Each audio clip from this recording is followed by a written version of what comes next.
Hi everyone, John Krehbiel in with you on Mix 94.3 FM and AM 1230 KOTS, your hometown happenings community calendar. With us on the phone today, I'm very honored to have our county manager, Brice.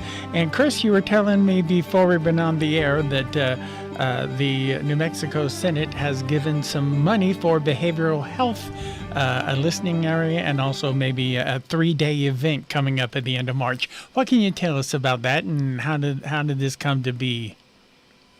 Sure. Yeah. Hey, John, it's good to talk to you again. So Senate Bill 3 was passed, not this recent legislative session, the one before that, allocates about $2.3 billion throughout the state for behavioral health endeavors, let's put it that way.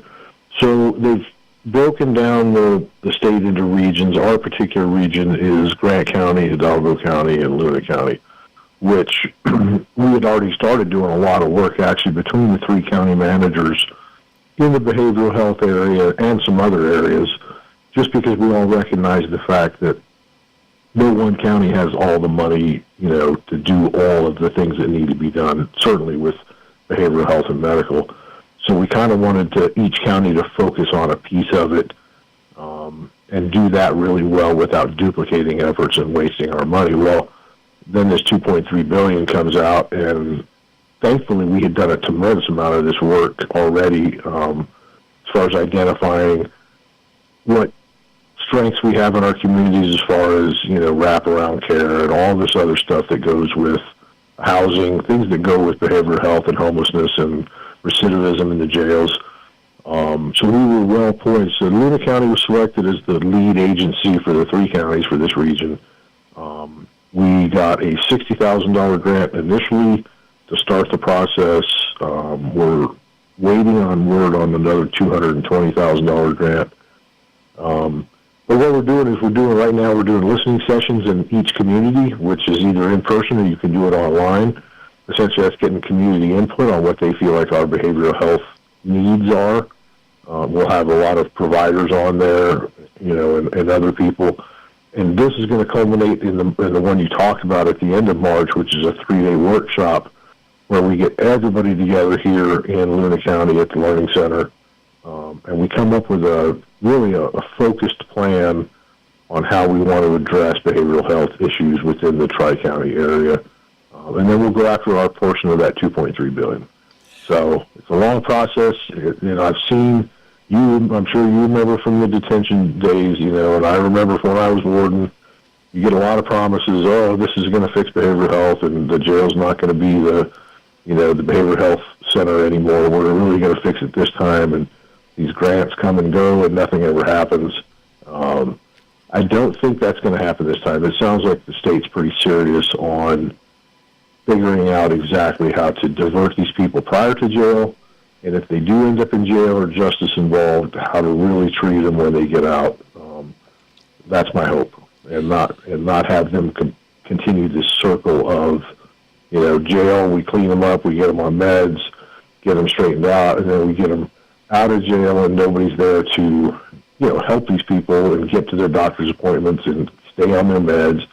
And within a few months, you remember the drill. They're right back in jail because they're off their meds. And hopefully we can stop that cycle, I guess is the best I can say. Chris, what are some of the topics of discussion that could be put into place? I know that right now you're just thinking about it and getting, people's viewpoints and everything. But what are some of the things that could take place if they were adopted? Well, there's a sequential, it's called the SIM mapping, right? SIM, sequential intercept mapping. And really it goes into these different zones. SIM 0 is you want to catch people at this 0 stage before they ever become law enforcement involved, if you can, and get them treatment there. So that could be a crisis response team instead of the police going, when you have somebody who's going through a crisis, either drug involved or alcohol involved or who knows what. Okay. Try to keep them out of the hands of law enforcement first. Maybe you can treat them and not get them in the justice system at all. And then there's one which may be slight law enforcement, but we'll do a diversion program. So Then they would go to an inpatient treatment if that's what they're needed, which Hidalgo has one right now, a really good setup with Jim Helgert and doing some inpatient treatment. Grant County is doing outpatient treatment for drug addictions and substance use disorders.